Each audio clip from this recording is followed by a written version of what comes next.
Welcome, ladies and gentlemen. This is Not Your Grandfather's Vlog, episode number 24.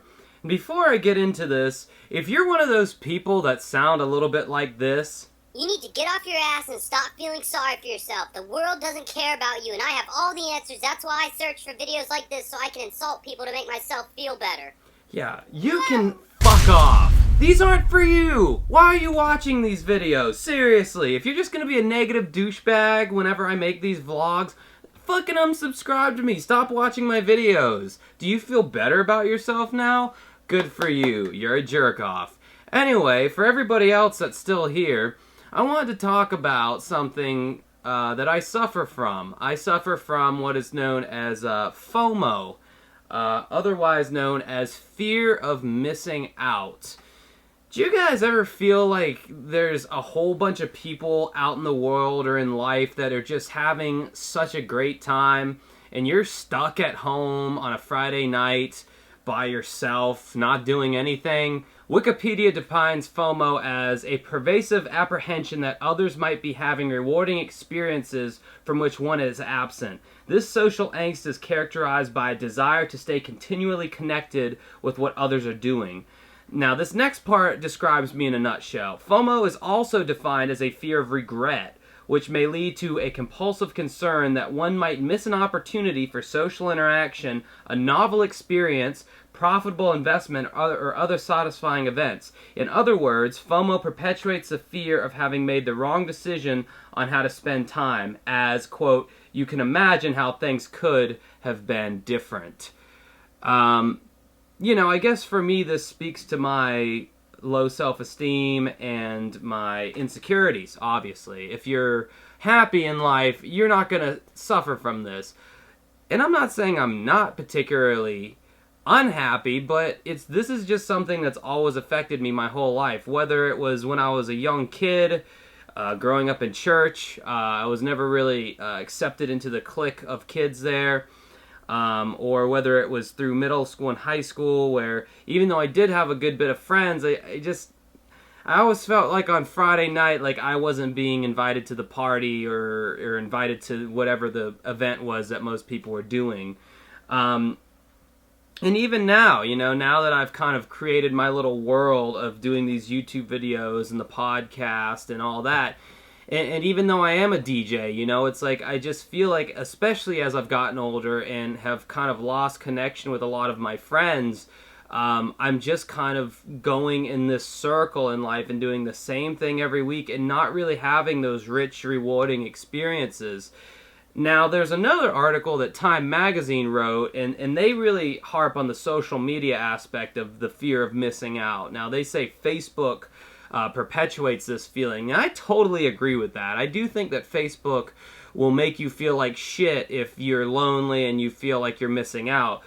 For me, it doesn't really affect me that way because I get what Facebook is. I mean, you don't have to be a rocket scientist to figure out that everyone puts their best foot forward on Facebook. Everybody puts their best picture, their happiest memory where they look super happy. But the amount of times I've seen like these really happy looking relationships on Facebook and then a week later it says they're no longer in a relationship. It's like, well, gee, what happened? You look so happy there in the pictures. You don't know what's going on behind closed doors with people these days. You know, when it comes to Facebook, I don't really look at Facebook and go, oh, look what they're doing. They're having so much fun and I'm here not doing anything. Like I said, this is kind of a feeling that's kind of permeated my whole life, is this like fear of missing out. If I stay home tonight instead of going out, you know, I start thinking about all these kind of fun party kind of experiences that I won't be doing, and I won't be meeting people and this, that, and the other. Obviously, like I was saying, it stems from unhappiness. Some of the things that this article is suggesting is that gratitude is essential. You basically have to count your blessings and think about all the good things you do have in life and kind of focus. For me, I think the key is focusing on what I'm actually accomplishing. I can always hang out with people. I can always meet girls. I can always go out drinking. That's something that I can always do. What I don't want to happen is to be 30 years old with nothing to show for what I've done in the past 10 years. And I feel like a lot of these party animals are they're gonna have that. They're gonna have that kind of regret and that kind of wake-up call to where it's too late, you know? Or maybe it's not too late, but you're getting a late start on things. I would say in general, though, despite what it may look like on social media or in general, people are never having as good of a time or as good of a go at it as it looks like. People are never as successful as they may make themselves appear or as they say. People aren't, you know, just totally killing it at life, and you're not. God, this is such a fucking meandering blog that makes no fucking sense whatsoever. I don't know. I'm fucking rambling. I don't exactly know. When I do these vlogs, I have a general idea of what I'm going to talk about, and then I just hit record and just kind of speak from the top of my head with a very, very little bit of preparation. These are like the exact opposite of my actual episodes of Overstimulation Station. Basically, I don't have an answer, man. I don't have an answer. I just wanted to share that this is a feeling I have all the fucking time, is a feeling like I'm missing out on something, like I'm missing out on a bunch of fun and excitement and adventure. You know, FOMO, that's such a millennial term, you know. We have to have terms and diagnoses for everything now in the millennial generation. But hey, if the shoe fits, wear it. I mean, it kind of makes me feel comfortable that other people out there feel that way enough for them to make a fucking term for it. So, I mean, I guess comment below if you feel the same way, or if you don't. If you're just living it up every day and your life is like a rap music video and you're drinking champagne on rooftops with bitches every night and that's your life, let me know. So, hey, maybe I can live vicariously through you. But for me, I haven't found that balance yet of having a social life and being productive.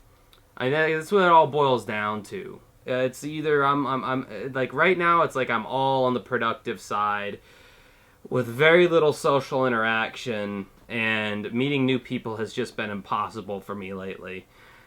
I am still suffering from the breakup that I talked about a while ago. Hit me a lot harder than I thought it would, to be honest.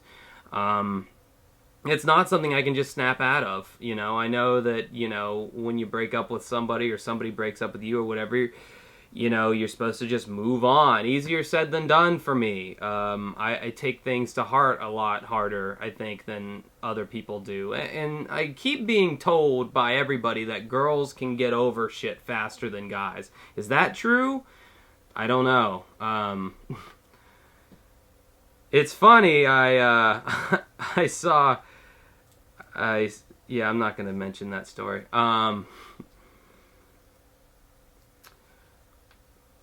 So yeah, that's my vlog for this week. Sorry I haven't been doing these things weekly. I've been busy. That's what everyone always says, right? Well, I just completed the Canadian food video. That finally got that thing out there. Been doing the podcast with my friend Mike, and been trying to write music. And I have 5 karaoke gigs a week now, Tuesday through Saturday. So yeah, then all that's been going on, and so that now I have a little bit less time to work on videos. I just got a tattoo last Wednesday of Robert Stack, and it's not fucking done, so don't ask to see it. I put a picture of it on the Uncovering Unexplained Mysteries fan page. That's the only picture I'm going to post until that bitch is done, because he doesn't have hair, it doesn't look right, it's scabbed up, it looks all wrong right now. It's a great tattoo, but it is not by any means finished. So I'll post. I'm making a whole vlog out of that, because I videotaped myself being tattooed and all that. But I got another session in March, so that video, it's going to be a while before that one gets posted, but I will eventually show it off, because I'm putting a lot of money into this damn thing. Anyway, I hope everyone else out there is doing well, and yeah, continue to leave suggestions about other videos you might want me to see. I have your suggestions from the 2017 channel update video. I'm working on a lot of those, kind of fleshing things out. when you have a channel like mine and it's not any specific one thing that you focus on, it's kind of hard to get your next idea, because you want to choose something that's going to be entertaining to everybody, but you don't want to choose something that's going to be so specific to like such a small group of people that you're going to alienate the rest of your subscribers. So it's kind of rough, but I'm glad, because I feel like video game channels won't last forever. I feel like beauty channels won't last forever. I feel like unboxing channels won't last forever, because people are gonna get bored with that shit. They're gonna run out of stuff to talk about. And sorry if I'm squinting. If I'm squinting so much in this video. I got this new ring light. I figured it'd be a better lighting system for my vlogs, and man, this bitch is bright, and it's right in my eyes. So, I don't know if I'm gonna go with this or not. We'll see. So, anyway, everybody enjoy the rest of your week. Check out all my shit down below with the Unsolved Mysteries podcast, t-shirt, music, all that stuff that I'm always trying to hawk onto my subscribers. Thank you for subscribing, and, yeah. See you later.